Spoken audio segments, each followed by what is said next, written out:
Bear was the first to step outside the circle. Not the first ever, but for the purposes of this story, Bear was the first. She wanted to know what was out there, beyond the boundary. She walked. It seemed the same. There were trees and mountains and lakes and sky. Wow! There was so much sky! I didn't realize how much sky I was missing in there, she thought. What else was she missing? Bear went back to the circle. She found Fox. I just went outside the circle and there's a whole lot of sky out there, did you know? Fox looked confused. A whole lot of sky? What do you mean? We have sky. We have a whole lot of sky. No, Bear said.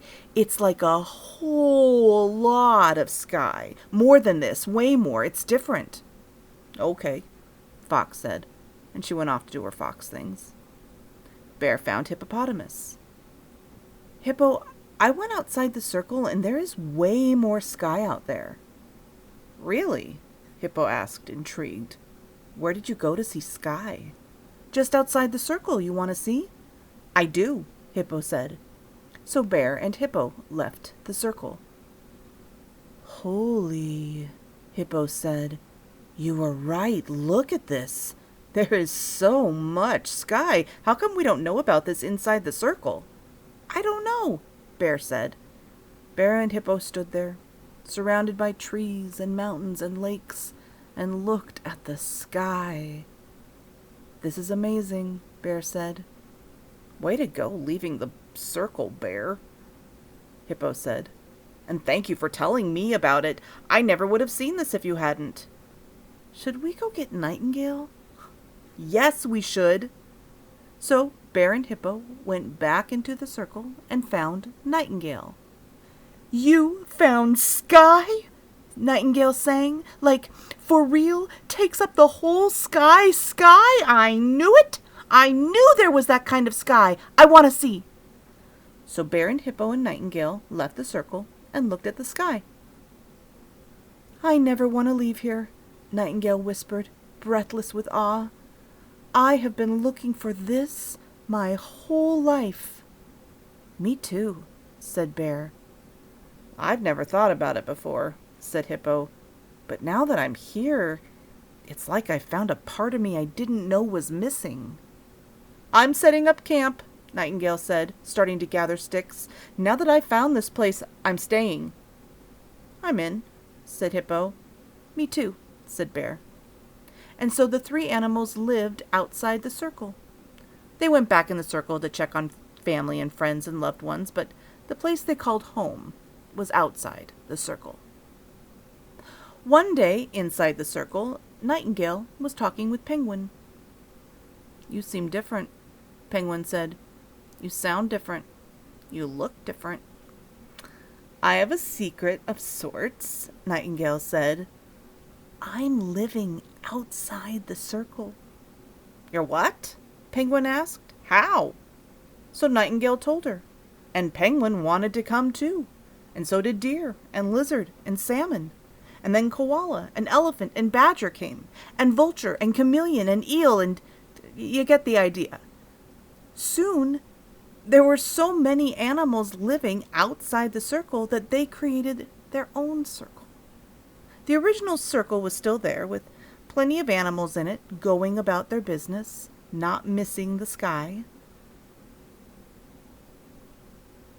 One day on the inside, Hippo was confronted by Wasp. I hear you're in a gang, Wasp said, getting too close.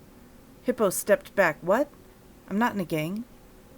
I hear you're trying to destroy the circle. I'm not trying to do anything to the circle. I just don't want to live inside it anymore. What's wrong with our circle? Wasp buzzed. Huh? What's so horrible that you have to leave it? Hippo had a list of answers for that question, answers she kind of wanted to shout in Wasp's too close face. But that was exhausting. Assholes are exhausting. She didn't need to defend herself. She didn't owe any answers. She shrugged. there's a whole lot of sky outside the circle. Wasp rolled her eyes dramatically. Oh, sky? Ooh, there's plenty of sky here. More sky is a load of bullshit. Keep your gang away from my family. She left. I am in a gang, Hippo thought. A gang that will fuck you up with shit like tolerance and cooperation and not raping each other. Oh, I totally should have said that. Fucking wasp. Hashtag not all wasps. What was that about? Skunk asked. Oh, Hippo sighed. About the outside. What do you mean, the outside? Outside the circle. There's a lot of us living there. Oh, Skunk said. That sounds sad. Oh, no, there's a lot of sky. It's awesome. But you don't get to live here anymore. Right, Hippo said. Skunk sighed. Oh, it would be so sad if I couldn't live here anymore. If I were banished to outside the circle. We weren't banished, Hippo corrected. But I mean, even if we were, it's so good outside. I kind of think we're supposed to leave inside. Like destiny? Skunk asked. More like instinct? Evolution? Progress? Why not go where there is so much sky? Why stay here where we are told that this is all the sky there is? Why stay here where I have to be quiet about how much I love mud? Why stay here where everyone runs when they see me coming just because of who I am? Skunk added. Yeah, Hippo nodded. Exactly. Getting banished from that sounds great.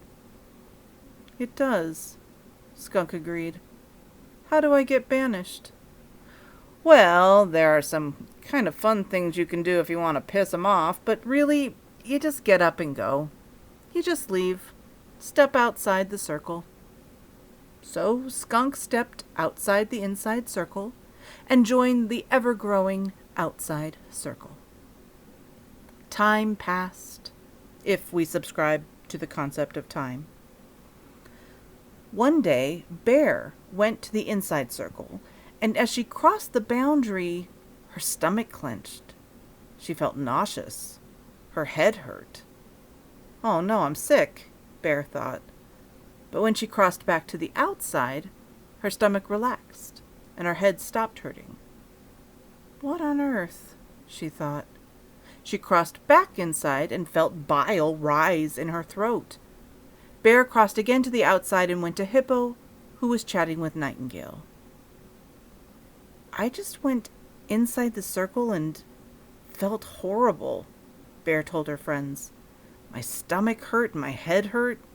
That happened to me yesterday, Nightingale exclaimed. My heart hurt so bad, I thought I was going to die.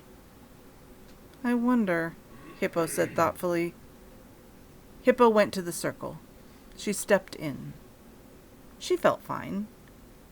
Except, did her heart just skip? She stood still so she could focus on what was happening inside of her. Yes, there was something off with her heartbeat. Didn't feel right. It felt, well, off was the only word she could think of. The longer Hippo stood there inside the circle, the more off her heartbeat felt. It felt like it was struggling to keep rhythm, like it was meeting resistance, like it was somehow wrong. Hippo stepped outside and felt relief as her heartbeat eased back into a comfortable, pleasant rhythm. Okay, she told Bear and Nightingale, something is definitely up. It was like my heart wasn't beating right in there. Nightingale put her body up close to Hippo's chest and listened. She pressed gently against Hippo so she could feel her pulse. Well, this is odd, Nightingale said. Your heartbeat is different. Different how? Hippo asked. Well, it's going like this.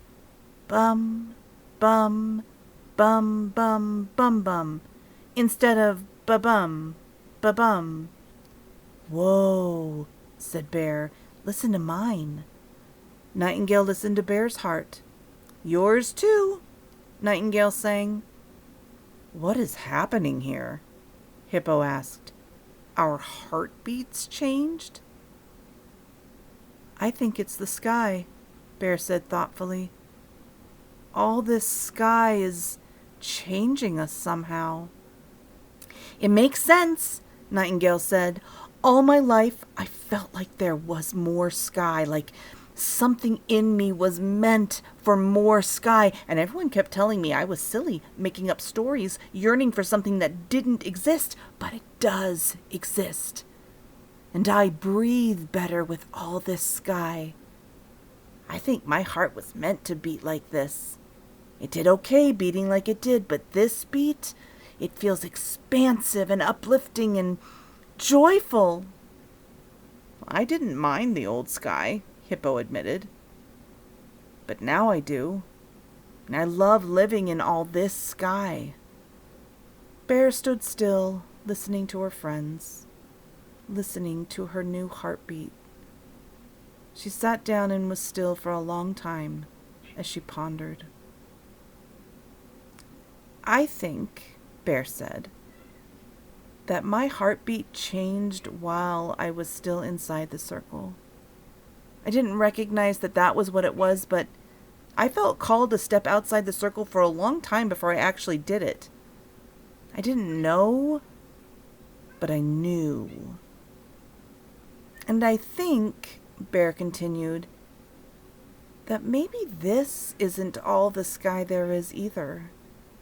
I think that this is the sky we are ready to live under. This is the sky we are meant to see.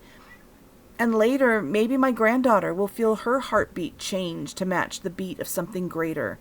And she will step outside of this circle that we have created.